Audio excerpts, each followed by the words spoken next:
This channel does not promote any violent, harmful, or illegal activities. All content provided by this channel is meant for an educational purpose only. এই মুহূর্তের সবথেকে বড় খবর, Bengaluru cafe বিস্ফোরণে কলকাতা থেকে গ্রেফতার দুই মূল পান্ডাকে গ্রেফতার করলো এনআইএ। পরিচয় গোপন করে কলকাতার উপকণ্ঠে গা ঢাকা দিয়েছিল এই দুই অভিযুক্ত। আমি ইন ডিটেল জানবো আমার সহকর্মী সিজার মন্ডলের কাছ থেকে। সিজার, কি জানা যাচ্ছে এই দুজন কারা, আর কি কি আপডেট? দেখো, রামেশ্বরম ক্যাফে ব্লাস্টের ঘটনায় যে দুজনের নাম প্রকাশে এসেছিল, প্রথম একজন মুসাফির এবং আরেকজন আব্দুল মাতিন। তার মধ্যে মুসাফির আইডি প্ল্যান করেছিল এবং তার মূল মাস্টার মাইন্ড ছিল আব্দুল মাতিন। এই দুজনই কিন্তু কলকাতায় গা ঢাকা দিয়েছিল এবং তাকে এনআই আজকে সকালবেলায় এনআই আধিকারিকরা কলকাতার উপকণ্ঠে একটি বাড়ি থেকে গ্রেফতার করেছে, যেখানে তারা ভুয়ো পরিচয় দিয়ে এখানে তারা গা ঢাকা দিয়েছিল। এখন পর্যন্ত এটুকুই জানা যাচ্ছে, বাকি বিস্তারিত এনআই আধিকারিকরা কিছুটা পরে তারা জানাবেন। এইটুকু জানা যাচ্ছে। বেশ, আপাতত এইটুকুই জানা যাচ্ছে। আমার সহকর্মী সিজার মন্ডল আমাদের জানালেন বেঙ্গালুরু ক্যাফে বিস্ফোরণে কলকাতা থেকে গ্রেফতার দুই মূল পান্ডাকে গ্রেফতার করলো এনআইএ। পরিচয় গোপন করে কলকাতার উপকণ্ঠে গা ঢাকা দিয়েছিল এই দুই অভিযুক্ত। প্রাক্তন এনএসজি কর্তা দীপাঞ্জন চক্রবর্তী এই মুহূর্তে আমাদের সঙ্গে টেলিফোন লাইনে রয়েছেন। দীপাঞ্জন বাবু, কি বলবেন? এই কলকাতায় গা ঢাকা দিয়েছিলেন এই দুই অভিযুক্ত, এখনো পর্যন্ত জানা যাচ্ছে এই গ্রেফতার, কি বলবেন? না, দেখো, এটা মানে তোমাদের সাংবাদিকতার ভাষায় গা ঢাকা দিয়ে, আমি তো মনে করি না যে এরা গা ঢাকা দিয়েছিল। আচ্ছা, এরা তো যেরম ভাবে ঢুকছে, যেটা আমরা বারবার বলছি, যেরম ভাবে অনুপ্রবেশ করাচ্ছে শেখ শাহজাহানের মতো লোকেরা পেশাদারি ভঙ্গিতে, এদের রেশন কার্ড হয়ে যাচ্ছে, এদের সমস্ত আধার কার্ড, প্যান কার্ড, যাবতীয় ডকুমেন্ট তোমার কাছে আমার কাছে না থাকলেও এদের কাছে আছে, এবং এদের প্রোটেকশন দেওয়া হচ্ছে, গা ঢাকা দেওয়ার ব্যাপারই নেই। কারণ এটা কিন্তু আমরা বারবার বলছি, এবং এটা আমাদের তোমার থেকে বেশি জানে বাংলার প্রশাসন, পুলিশ এবং রাজনৈতিক দল টিএমসি। তার জন্যই মুখ্যমন্ত্রী এত আতঙ্কিত হচ্ছেন এনআইএ নিয়ে, তার জন্যই বলছেন চকলেট বোম ফাটলে এনআইএ ঢুকবে। কারণ এটা এখন দেখা যাচ্ছে যে বাংলায় ঢুকেছে, বাংলা থেকে এখন সারা ভারতবর্ষে বাংলা সন্ত্রাসবাদী এক্সপোর্ট করছে। এটা বন্ধ হওয়া উচিত। এটা রাষ্ট্রীয় সুরক্ষার জন্য একটা ভয়াবহ চিন্তার ব্যাপার। আমি জানি না কেন্দ্রীয় সরকার কত তাড়াতাড়ি, কত দ্রুত এতে হস্তক্ষেপ করবে, কিন্তু এটা খুব দরকার, প্রয়োজন।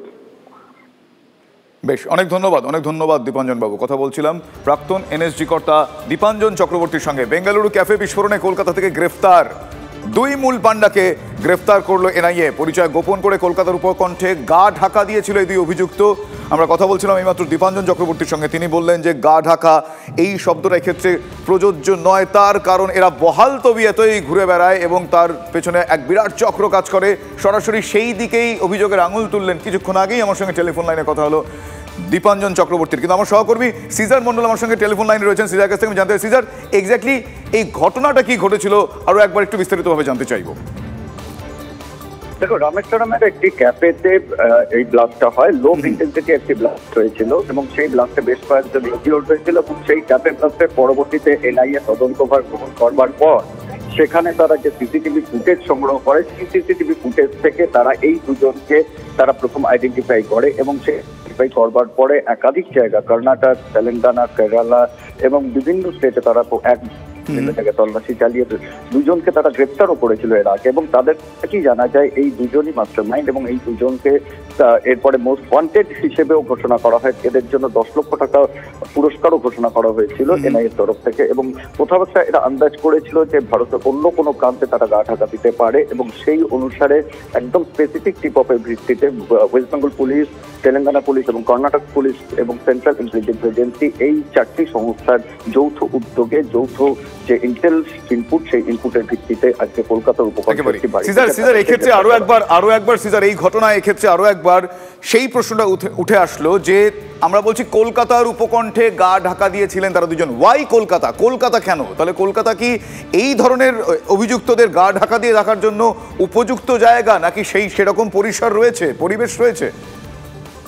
দেখো, এদের যে প্রোফাইল, এতদিন এনআইএ যে প্রোফাইলিং করেছে, এদের যে ইন্ডিভিজুয়াল প্রোফাইলিং করেছে, তাতে এদের সম্ভাবনা ছিল এটা একটা লো কস্ট বাজেট হোটেল বা হস্টেল, এই ধরনের জায়গায় তারা গা ঢাকা দিতে পারে, এবং যেখানে মিক্সড পপুলেশন রয়েছে, অর্থাৎ বিভিন্ন ভাষাভাষীর মানুষ রয়েছে এবং বিভিন্ন ধর্মাবলম্বী মানুষ একসঙ্গে থাকে, সেরকম জায়গায় তাদের পক্ষে মিশে যাওয়াটা অনেক বেশি সোজা, এবং সেই জায়গা থেকেই তারা কলকাতার উপকণ্ঠের একটি ঘনবসতিপূর্ণ এলাকা বেছে নিয়েছিল বলে আমরা জানতে পারছি, যেখানে তাদের আলাদা করে তাদের যেহেতু দক্ষিণ ভারতীয় অরিজিন, সেই দক্ষিণ ভারতীয় হলেও তাদের আলাদাভাবে আইডেন্টিফাই করা যাবে না। এই বিষয়টা নিশ্চিন্ত হবার পরই তারা একটি খুব লো বাজেট এরিয়াতে, নিম্নবিত্ত এলাকাতে তারা গা ঢাকা দিয়েছিল, এবং যেটা আরেকটা আন্দাজ করছেন আধিকারিকরা যে এখান থেকে বাংলাদেশ পালিয়ে যাওয়ার একটা সিজার একটু তোমায় থামাচ্ছে। এই মুহূর্তে টেলিফোন লাইনে আমার সঙ্গে রয়েছেন প্রাক্তন পুলিশ কর্তা অরিন্দম আচার্য। অরিন্দম বাবু, আপনি নিশ্চয়ই শুনেছেন বেঙ্গালুরু ক্যাফে বিস্ফোরণে কলকাতা থেকে 2 মূল পান্ডাকে গ্রেফতার করেছে এনআইএ, এবং এরা কলকাতাতে কোট আনকোট গা ঢাকা দিয়েছিল বলে জানতে পারা যাচ্ছে।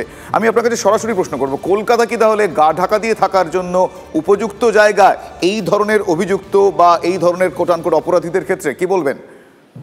একেবারে সত্যি কথা, কারণ বিগত 2012 সালে, সোফার মাই লিটল নলেজ গোজ, 2012 সালে খাগড়াগড়ে কাণ্ডই এনআইএ দেখে দিয়েছে যে তারা কত সুন্দর ইনভেস্টিগেশন করে, এবং এই যে বিনা রক্তপাতে অনুপ্রবেশের মাধ্যমে ভারত দখলের একটা বিশাল চক্রান্ত, সেটা এনআইএ প্রথম আমাদের চোখে আঙুল দিয়ে দেখিয়ে দিয়েছে। এবার আপনাকে বলি যে আপনি যে কথাটা বললেন, তার আগে হরিদেবপুর বলুন, তার আগে আপনি আনন্দপুর, মেদিনীপুর বলুন, কিভাবে ভয়ঙ্কর ভাবে দে কেপ্ট কনসিল্ড, মানে খুব সুন্দর ভাবে তারা লুকিয়ে আছে ছত্র ছায়ায়। এবার এনআইএ যে আজকে কাজটা করলো, আপনি তো নিশ্চয়ই জানেন যে আধুনিক প্রযুক্তির মাধ্যমে যেভাবে NIA, national investigation team and agency যেভাবে কাজ করছে, আমাদের প্রত্যেক ভারতবাসীর মধ্যে যদি স্বাধীনতা সংগ্রামীদের এতটুকু আমাদের তাদের প্রতি শ্রদ্ধা থাকে, প্রত্যেক ভারতবাসীকে এনআইএ কে কিন্তু আজকে সাধুবাদ জানাতে হয়। একেবারেই তাই। কিন্তু আপনি আরো একটা শব্দ ক্ষেত্রে ব্যবহার করলেন অরিন্দম বাবুর, তা হলো ছত্রছায়ায়। আমি এইটার একটু ব্যাখ্যা চাইবো। ছত্রছায়া বলতে কাদের ছত্রছায়ায়? দেখুন, আজকে শুধু ওয়েস্ট বেঙ্গল বললে ভুল হবে, কেরালাতেও আমরা দেখেছি, কিন্তু পরবর্তীকালে ছত্রছায়া বলতে আপনি একটা বাচ্চা ছেলেকে জিজ্ঞাসা করুন তো, একটা বাচ্চা ছেলেকে, এটার জন্য কমিশন করার দরকার নেই, যে এক সংখ্যক unscrupulous political leaders and unholy alliance যে চলছে, সেই অ্যালায়েন্স বলতে একটা আপনি একদম দ্বিধাহীন কণ্ঠে বলতে পারি, এক সংখ্যক unscrupulous political leaders with the help of unscrupulous, মানে আমাদের পুলিশ আধিকারিক এবং ক্রিমিনাল, এই তিনজনে মেল সূত্রে আজকে এই সুন্দর জিনিসটা কিন্তু করে চলেছে। অনেক ধন্যবাদ আপনার প্রতিক্রিয়ার জন্য। অনেক ধন্যবাদ অরিন্দম বাবু। আমরা কথা বলছিলাম প্রাক্তন পুলিশ কর্তা অরিন্দম আচার্যর সঙ্গে। আপনাদের আরও একবার জানিয়ে রাখি, বেঙ্গালুরু ক্যাফে বিস্ফোরণের ঘটনা আপনাদের নিশ্চয়ই মনে আছে। 3রা মার্চ এই ঘটনা তদন্তভার নিয়েছিল এনআইএ। এই ঘটনায় 2 মূল পান্ডাকে এই 2 মূল পান্ডাকে গ্রেফতার করা হলো, যারা পরিচয় গোপন করে কলকাতার উপকণ্ঠে গা ঢাকা দিয়েছিল বলে জানা যাচ্ছে।